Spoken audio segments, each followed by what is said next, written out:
दोस्तों कैसे हैं आप लोग।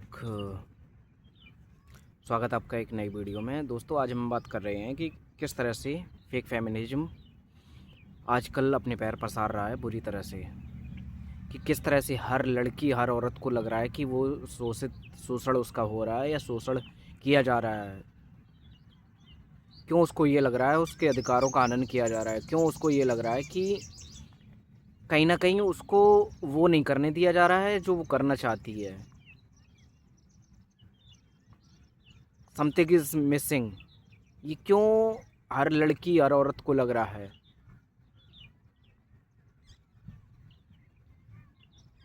क्यों इस सोशल मीडिया की दुनिया में, जब से ये सोशल मीडिया इतना प्रबल हो गया है, जब से सोशल मीडिया इतना ज़्यादा प्रचलन हो गया है, सोशल मीडिया का जब से मोबाइल का इतना ज़्यादा प्रचलन हो रहा हो मतलब हो गया है, तभी क्यों लग रहा है कि लड़कियों को मेरा तो हनन हो रहा है, मैं पीछे हूँ, मुझे तो डोमिनेंट होना चाहिए अपने पार्टनर पे, अपने घर में, अपने जहाँ भी जो भी मेरा वर्क कल्चर है मुझे उसमें डोमिनेंट होना है। क्यों उनको ऐसा लग रहा है कि हम पीछे हैं? और ऐसा क्यों उनको लग रहा है कि अगर मैंने जो चाहा या अगर मैंने वो कर लिया तो हम आज़ाद हो जाएंगे? तो इन्हीं सब मुद्दों पर आज हम बात करेंगे। वीडियो बहुत ही ज़्यादा इन्फॉर्मेटिव होने वाला है, ज़रूर लास्ट तक बने रहिए आप। तो शुरू करते हैं। सबसे पहले ये होता अब क्यों हो रहा है इतना ज़्यादा? अब क्यों आपको केसेस आए दिन देखने को मिलते हैं? पहले कई साल में एक बार दो बार तीन बार आपने सुना होगा कि हाँ कहीं भी कोई केस हो गया है, कुछ मिस हैपनिंग हो गई किसी फीमेल के साथ, या कोई डावरी का केस आया, उस पर भी हम चर्चा करेंगे कि दहेज प्रथा में कभी किसी के साथ कुछ हो गया। लेकिन आजकल क्या है, आए दिन ये चीज़ें हो रही हैं। जब आपको ये पता लगाना मुश्किल हो जाए कि क्या रियल फेमिनिज्म है, क्या फेक फेमिनिज्म है, तो ऐसे जब केस रजिस्टर्ड होते हैं कोर्ट में, तो आपको ये पता लगाना मुश्किल होता है कि क्या रियली में ये विक्टिम है, क्या रियली में इसके साथ गलत हुआ है। तो इन्हीं सब चीज़ों के बारे में बात करेंगे। तो आजकल क्यों ये सब बढ़ रहा है, उसमें सबसे पहला कारण है कि सोशल मीडिया और वायरल कंटेंट के चक्कर में हर कोई ये चाहता है कि हमें मेरे साथ गलत हुआ है, हम भी अपनी दास्तां बताएं। किसी से अगर किसी ने मेरे से को रिस्पेक्ट नहीं दी, या फिर कहीं सोसाइटी में हमें उतनी रिस्पेक्ट नहीं मिल रही है, भले ही वो उस लायक ना हो, इतना टेंशन ना नहीं मिल रहा है, भले ही वो उस लायक ना हो कि उसको इतना टेंशन वो डिज़र्व करता हो, फिर भी उनको फिर ये लगता है कि अब मैं सोशल मीडिया पे अपने इस दास्तां के बारे में बताऊंगी कि मेरा तो शोषण हो गया है, मेरे साथ तो बहुत ही दुर्व्यवहार किया जा रहा है सोसाइटी के द्वारा, अपने मतलब वर्क कल्चर में, उसकी फैमिली में। तो ये सब चीज़ें हर कोई आजकल आप वायरल होना चाहता है। इसको मतलब वो लोग टूल की तरह देख रहे हैं कि सोशल मीडिया पे कुछ नहीं है तो चलो अपना दुखों का पिटारा ही खोल देते हैं, तो शायद वहाँ से कुछ मेरा भला हो सके। लेकिन आप जब इसकी रिसर्च करेंगे, डीप में जाएंगे, तो आपको लगेगा कि 90 से 95% तो ऐसे केस हैं या ऐसे लोग हैं जो सिर्फ इसको एक विक्टिम का रोल प्ले कर रहे हैं। सिर्फ वो एक कहते नहीं है कि एक्टर होता है, एक्टिंग करता है, वह उसी तरह से ये लोग भी सिर्फ एक्टिंग कर रहे हैं। उनको ये लगता है कि किस तरह से लॉ को मिसयूज किया जा सके। मेरा दूसरा पॉइंट ये है कि उनको सिर्फ ये लगता है कि जो ये लॉ बना है फीमेल्स के फेवर में है, उसको किस तरह से मिस इंटरप्रेट किया जाए, किस तरह से मिसयूज किया जाए इसका, और किस तरह से इसका फ़ायदा उठाया जाए अपने तरीके से।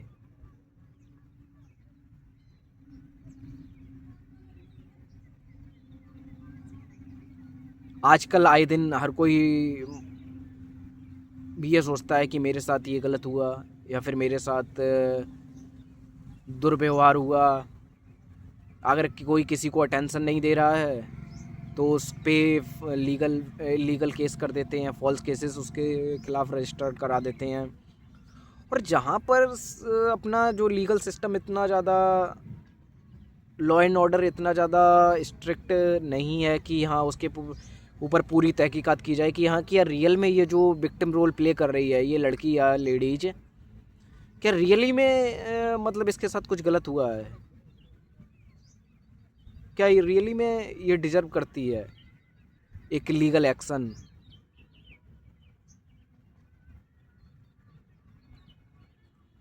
तो जब आप ये सब चीज़ें सोचते हैं तो आपको समझ में आता है कि किस तरह से ये लोग अपने फ़ायदे के लिए, अपने प्रॉफिट के लिए, कि मुझे कुछ भी रिस्पॉन्सिबिलिटी ना लेनी पड़े। आजकल तो क्या हो गया कि फ़ीमेल्स ना अपने हस्बैंड पर ही, वाइफ अपने हस्बैंड पे ही केस कर देती हैं, अपने इन लॉज पर ही केस कर देती हैं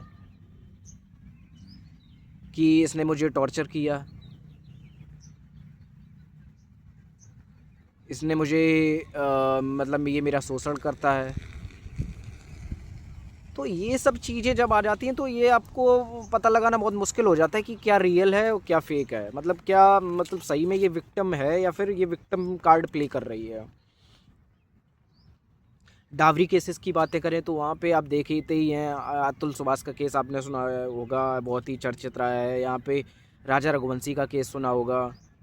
यहाँ पर सिर्फ ये जो मतलब कानून को या फिर इस लॉ को ये लोग सिर्फ वही लोग, वही लड़कियां यूज नहीं कर रही हैं जिनकी शादी हुई है। आजकल तो रिलेशनशिप में वो भी इसको बहुत ही मिसयूज कर रही हैं। मैं तो ये कहना चाहूँगा आज जो अनमैरिड कपल हैं वो इससे ज़्यादा पीड़ित हो रहे हैं बजाय जो मैरिड हैं। मेरठ में जो केस हुआ आपने वो बहुत सुना ही होगा। तो यहाँ पे सोचने वाली बात ये है कि जब कोई लड़का, ये हाँ इसके शिकार कौन से लड़के बनते हैं, ये बहुत ही इंपॉर्टेंट बात है, ये पॉइंट निकल के आया है। इनके शिकार वो लड़के बनते हैं जो जिनको कभी भी फीमेल अटेंशन नहीं मिला है स्कूल कॉलेज में। वो ऐसे स्कूल में पढ़े हैं जहाँ लड़कियों का सेक्शन अलग था, लड़कों का सेक्शन अलग था। उनके माँ बाप भी इतने स्ट्रिक्ट रहे हैं कि लड़कियों से बात नहीं करो, जो लड़कियों से बात करते हैं वे बहुत ही ज़्यादा गंदे लड़के होते हैं। सोसाइटी उनको बहुत ही गंदी नज़रों से देखती है। तो जब ऐसा कुछ होता है तो फिर जैसे भी करके उनकी शादी हो जाती है या फिर वो फीमेल को अप्रोच करते हैं और उसको किसी तरह से फीमेल अटेंशन मिल जाता है और वो मतलब लड़की तरस खा के उससे फ्रेंडशिप कर लेती है। तो वही फिर सिंपिंग करते हैं, वही उनको पैम्पर करते हैं, वही एक्स्ट्रा अटेंशन देते हैं, वही उनकी जो भी उनका कहते नहीं है वो, उनका जो भी ये है शोषण को बियर करते हैं। वो वर्ड मुझे एग्जैक्टली याद नहीं आ रहा है कि जो शोषित होते हैं वही सबसे ज़्यादा। इससे क्या होता है, वो लड़का एक या फिर वो लड़की अपने ग्रुप में एक एग्जाम्पल सेट कर देती है कि हाँ लड़के तो ऐसे ही होते हैं, सिंपिंग करते हैं और सब लड़कों को वो उसी नज़र से देखती है। उसको लगता है कि लड़कों को बस क्या है, उनको बस अटेंशन चाहिए होता है, अटेंशन के भूखे रहते हैं, इनको बस अटेंशन दे दो, अपने जाल में फंसा लो तो ये तो हमारे पीछे पीछे घूमेंगे। लेकिन जब उनका सामना किसी रियल कोई मतलब इंटेलेक्चुअल लड़के से होता है तो वो वहाँ पर अपना विक्टिम कार्ड प्ले करती हैं। ये लड़के तो बहुत ही ज़्यादा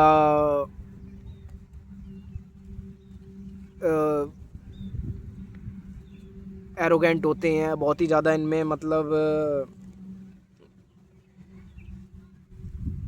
ओवर कॉन्फिडेंस होता है। वहाँ पे उनका प्ले आ जाता, मतलब रोल प्ले करते हैं वो कि लड़के तो बहुत ही अल्फ़ा होते हैं, ये लड़कियों को टॉर्चर करते हैं और लड़कियों रिलेशनशिप में लड़कियों ही सफ़र करती हैं।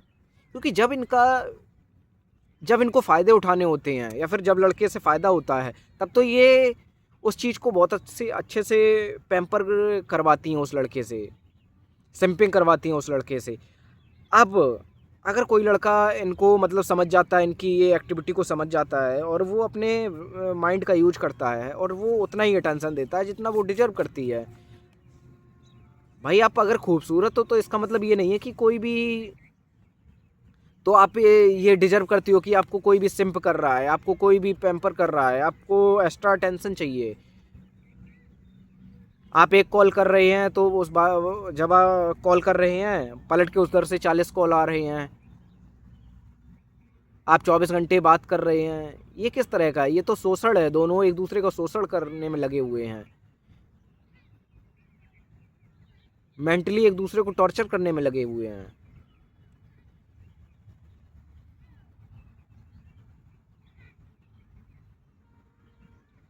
और जहाँ पर लड़कियों का मतलब ये चीज़ नहीं कर पाती हैं, इस चीज़ में फेल हो जाती हैं, फिर उनको लगता है कि हम तो बहुत बेचारे हैं, अबला हैं, बहुत ही ज़्यादा हम तो सीधे हैं और मेरे साथ बहुत ही ज़्यादा गलत हो रहा है। ऐसी ही लड़कियाँ लॉस का मिसबिहेव करती हैं, मिसयूज करती हैं। और फिर ये जब ये चीज़ें इतनी ज़्यादा बढ़ जाती हैं तो रियल और फेक फेमिनिज्म, मतलब कौन से झूठे केस हैं, कौन से सही केस हैं, सच मतलब रियल में कौन विक्टिम है, कौन सफ़र कर रहा है, फीमेल कौन सी फीमेल सफ़र कर रही है, वो पता लगाना बहुत ही ज़्यादा मुश्किल हो जाता है।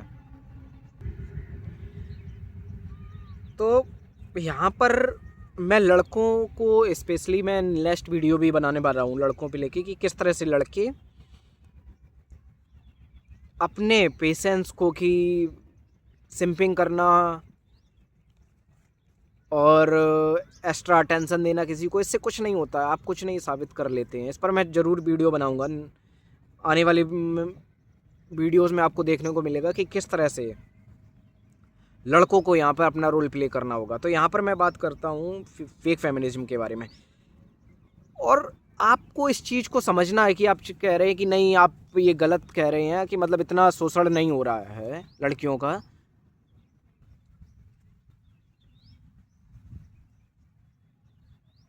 मतलब लड़कियां रियली में मतलब विक्टिम हैं, पीड़ित हैं, अगर आप ये कह रहे हैं तो आप इस चीज़ को national crime record bureau NCRB में देख सकते हैं। वहाँ पर आप समझ सकते हैं कि किस तरह से फॉल्स एलिगेशन लगाए जाते हैं लड़कों पर, उनके पेरेंट्स पर, इन लॉज पर, कैसे लड़की एक अपने इन लॉज पर फॉल्स केसेस लगाती है और कैसे वो ये चाहती है कि मुझे स्पेशल फील कराया जाए सिर्फ इसलिए कि मैं लड़की हूँ।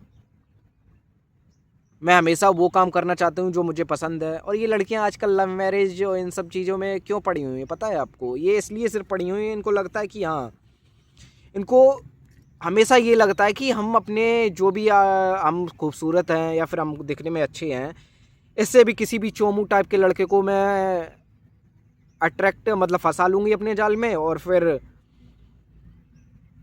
उस पर अपने मतलब सिंपिंग का जाल बिछाऊंगी उस पर, और वो फिर मुझे पैम्पर करेगा ज़िंदगी भर। फिर मैं जिस तरह से जीना चाहती हूँ उस तरह से जीऊँगी।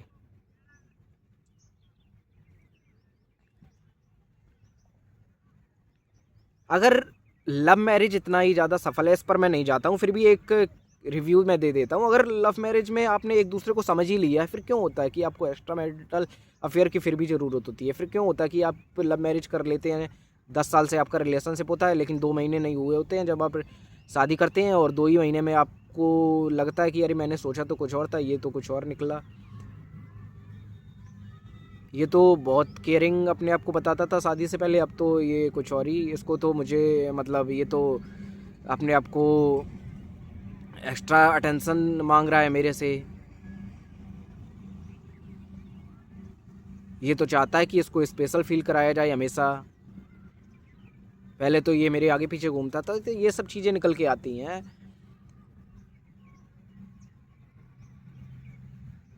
क्योंकि आज के समय में ये पता लगाना कि क्या मतलब कौन सी केस, कौन सा एलिगेशन जो लगाया गया है एक लड़के पर या उसके परिवार पर, वो सही है या क्या कौन सा गलत है, ये इसके लिए आप खुद को आपको रियलिस्टिक होके सोचना पड़ेगा, आपको तार्किक होके सोचना पड़ेगा कि क्या रियल में ये डिजर्व करता है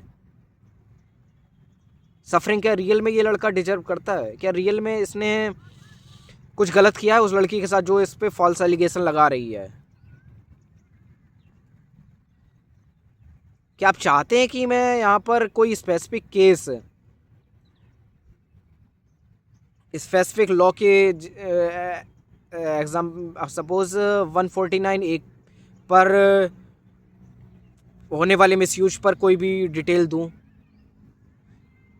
क्योंकि जिस तरह से इस लॉ को मिस यूज किया जा रहा है, इसको मिस इंटरप्रेट किया जा रहा है, इसको गलत तरीके से इसको तोड़ मड़ोड़ कर इसका दुरुपयोग किया जा रहा है, उसमें हमेशा वो लड़का और हमेशा उसकी फैमिली सफ़र करती है। तो मेरा यही मानना है कि लड़कियों को हमेशा कभी भी हमको इतना अटेंशन नहीं देना चाहिए कि वो आप पर ओवर पावर कर सकें। हमेशा आपको अपने माइंड का यूज करना है लॉजिकली तरीके से कि किस तरह से, क्या रियलिटी है। क्या किसी लड़की को साथ आप शादी कर लेते, क्या उससे हो जाता है? हमने बहुत से कपल ऐसे, बहुत सी फैमिलीज़ में ऐसी शादी देखी हैं जो बस 10,000 महीने का कमा रहे हैं और वो कह रहे हैं कि हमें अपनी पसंद की शादी करनी है। उससे क्या हो जाएगा? वो लड़की या वो लड़का आपके ज़िंदगी में आ जाएगा तो उससे क्या हो जाएगा? आप क्या सॉर्ट आउट कर लेंगे मिल के दोनों? खुद का आपकी कैरियर का आता पता नहीं है, खुद आपके कैरियर की बाट लगी हुई है, आप सोच रहे हैं कि मिल के कुछ अच्छा कर लेंगे। तो इस वीडियो से आपने क्या सीखा ज़रूर कमेंट सेक्शन में बताइए। बाकी चैनल को लाइक शेयर सब्सक्राइब कीजिए और इस चैनल को आपके सपोर्ट की बहुत ही ज़्यादा ज़रूरत है और रैशनैलिटी के ऐसे ही नए नए वीडियोस पर हम बात करते रहेंगे। और नेक्स्ट वीडियो आप किस टॉपिक पर चाहते हैं ज़रूर कमेंट सेक्शन में बताइए। With this, thank you.